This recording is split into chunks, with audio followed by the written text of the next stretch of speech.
परंतु या ठिकाणी सर्वांनी एकमुखी मागणी केली, कापसाला भाव वाढवून द्या, कापसाला 6,000 रुपये भाव द्या, अशी मागणी सर्व पक्षीय भाजप, सेना, मनसे, राष्ट्रवादी काँग्रेस सगळ्याच पक्षांनी या ठिकाणी मागणी केली.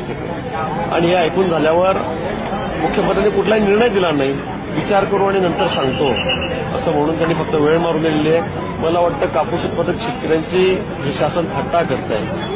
त्यांना जर आज ते निर्णय घ्यायचा नव्हता आणि ते बोलायचं नव्हत्या विषयावर, त्यांनी मिटिंगच त्यासाठी बोलवली, बैठकच त्यासाठी बोलवली, हाच खरा मूळ प्रश्न आहे. आणि म्हणून हे शासन कापूस उत्पादक शेतकऱ्यांना अत्यंत जास्त भाव द्यायला तयार नाहीये, त्यांची ती मानसिकता नाहीये. आणि म्हणून आता सर्व शेतकरी वर्गामध्ये संतापाची लाट पसरलेली आहे आणि याचा आता उद्रेक होणार आहे मला असं वाटतंय. शेतकरी हा आता रस्त्यावर उतरायला तयार झाला, जीवावर उदार झालेला आहे. कारण यावर्षी असं तसे तो कर्जात बुडालेला आहे, आत्महत्या करून मराठीपेक्षा रस्त्यावर उतरून पोलिसांच्या गोळ्या घातलेल्या बरं असं त्याला आता वाटायला लागलेलं आहे. आणि म्हणून आता शासनाने फार शेतकऱ्यांचा अंत पाहू नये, शेवटची आता एक संधी शासनाला आहे.